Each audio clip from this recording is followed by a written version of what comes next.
Seize the ship ఈ dialogue ఇప్పుడు social మీడియాలో ట్రెండింగ్గా మారింది. అయితే ఈ డైలాగ్ ఏ సినిమాలోదో కాదు, power star AP deputy CM Pawan Kalyan నోటి వెంట వచ్చిన ఈ డైలాగ్ ఇప్పుడు సోషల్ మీడియాను ఊపేస్తోంది. జనరల్గా పవన్ కళ్యాణ్ సినిమాల్లో చెప్పే డైలాగులకు ఉన్న క్రేజ్ గురించి ప్రత్యేకంగా చెప్పాల్సిన అవసరమే లేదు. ఆయన డైలాగ్ చెప్తే బాక్సులు బద్దలైపోతాయి. అయితే తాజాగా కాకినాడ పోర్టులో డిప్యూటీ సీఎం హోదాలో ఆయన సీజ్ ద షిప్ అని చెప్పిన ఆర్డర్స్ కు సోషల్ మీడియా షేక్ అయిపోతోంది. సడన్ గా కాకినాడ పర్యటనకు వెళ్లిన పవన్ కళ్యాణ్ పోర్టులోకి అడుగుపెట్టి తనదైన స్టైల్లో యాక్షన్లోకి దిగిపోయారు. పోర్టులో అడుగడుగునా క్షుణ్ణంగా పరిశీలించి అన్ని వివరాలు తెలుసుకున్నారు.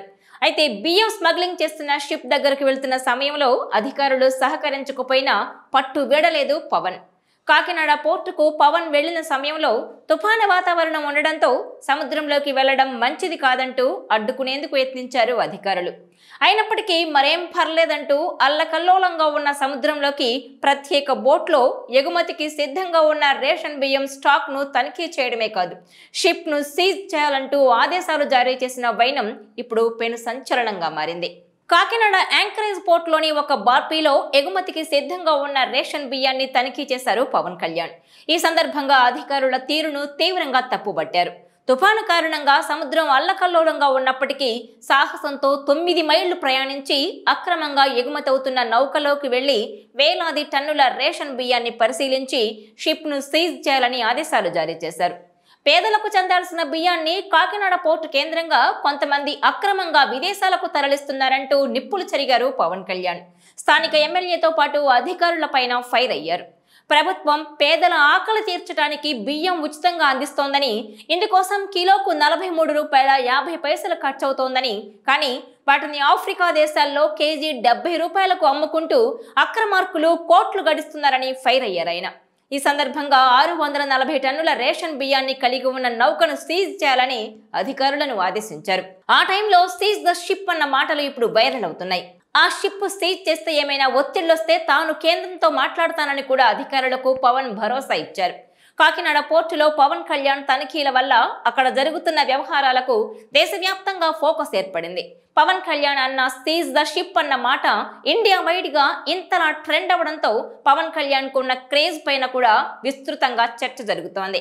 అయితే ఎన్నికలకు ముందు వారాహి యాత్ర సందర్భంగా తూర్పుగోదావరి జిల్లాల పర్యటనలో ఉన్న పవన్ కాకినాడ పోర్టు నుంచి అక్రమంగా 1000 టన్నుల బియ్యం ఇతర దేశాలకు తరలిపోతోందని తీవ్ర ఆరోపణలు చేశారు. అప్పట్లో వైసీపీ ప్రభుత్వం అధికారంలో ఉంది. అప్పట్లో ఉన్న ఒక స్థానిక ఎమ్మెల్యే జోక్యంతో ఇదంతా జరుగుతోందని పవన్ ఘాటు వ్యాఖ్యలు చేశారు. బియ్యం అక్రమ రవాణా వెనుక ఉన్న గుట్టు రట్టు చేశారు. తాము అధికారంలోకి వస్తే నిందితులపై కఠిన చర్యలు తీసుకుంటామని, అక్రమంగా బియ్యం తరలిపోకుండా చూస్తామని హామీ ఇచ్చారు. అయితే కూటమి ప్రభుత్వం ఏర్పడి 6 నెలలవుతున్నా అక్రమ బియ్యం రవాణా ఆగలేదు. గతంలోలానే ఈ వ్యవహారం అంతా చక్కగా సాగిపోతోంది. అందుకే పవన్ కళ్యాణ్ సడన్ గా కాకినాడలో పర్యటించారు. 4-5 రోజులు ఢిల్లీలో ఉన్న పవన్ కళ్యాణ్ ప్రధానితో పాటు పలువురు కేంద్ర మంత్రులతో భేటీ అయ్యారు. అక్కడి నుంచి నేరుగా కాకినాడ పోర్టులోకి వెళ్లారు. అక్రమంగా బియ్యం సరఫరా చేస్తున్న షిప్ ను పరిశీలించారు. అంతకు ముందు రోజు కాకినాడ పోర్టు నుంచి సౌత్ ఆఫ్రికాకు అక్రమంగా తరలిపోతున్న 640 టన్నుల బియ్యాన్ని పట్టుకున్నారు అధికారులు.